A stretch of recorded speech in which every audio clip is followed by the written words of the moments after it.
తాగి మంచంపైనుంచి కుర్చీలపైనుంచి కింద పడిపోయేదానిని అని అంగీకరించింది ఈ పాపులర్ సెలబ్రిటీ కిడ్.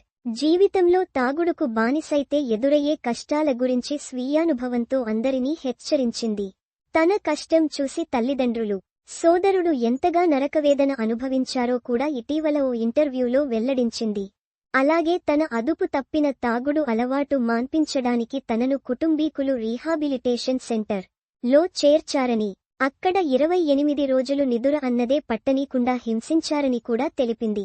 నా శరీరం నుంచి కెఫీన్ తొలగించారు, చాక్లెట్లు తొలగించారు, ఆల్కహాల్ మాన్పించినప్పుడు స్థిరంగా ఉండలేకపోయాను, గుండె దడ వచ్చేది, ఆందోళన చెందేదానిని అని తన అనుభవాలను గుర్తు చేసుకుంది. బాధల్ని మర్చిపోయేందుకు తాగుతాం, కానీ దాని ఫలితం తర్వాత దారుణంగా అనుభవిస్తామని కూడా చెప్పింది. తాగుడు ఒక విషచక్రం, నేను బెడ్ పై నుంచి, కుర్చీల మీద నుంచి కూడా కింద పడిపోయేదానిని అని తెలిపింది. ఇంతకీ ఎవరీ సెలబ్రిటీ కిడ్ అంటే స్టార్ హీరో హృతిక్ రోషన్ సోదరి, దర్శక నిర్మాత రాకేష్ రోషన్ గారాల కుమార్తె సునైనా రోషన్.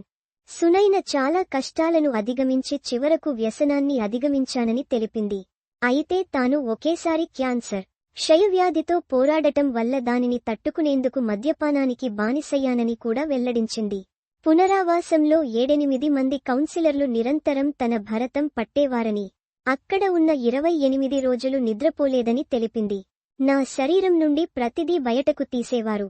పెర్ఫ్యూమ్, కాఫీ, చక్కెర, చాక్లెట్ ఇవన్నీ బయటికి తీసేవారు. ఈ కఠిన ప్రక్రియ తర్వాత తాగుడు మానేశాను అని వెల్లడించారు.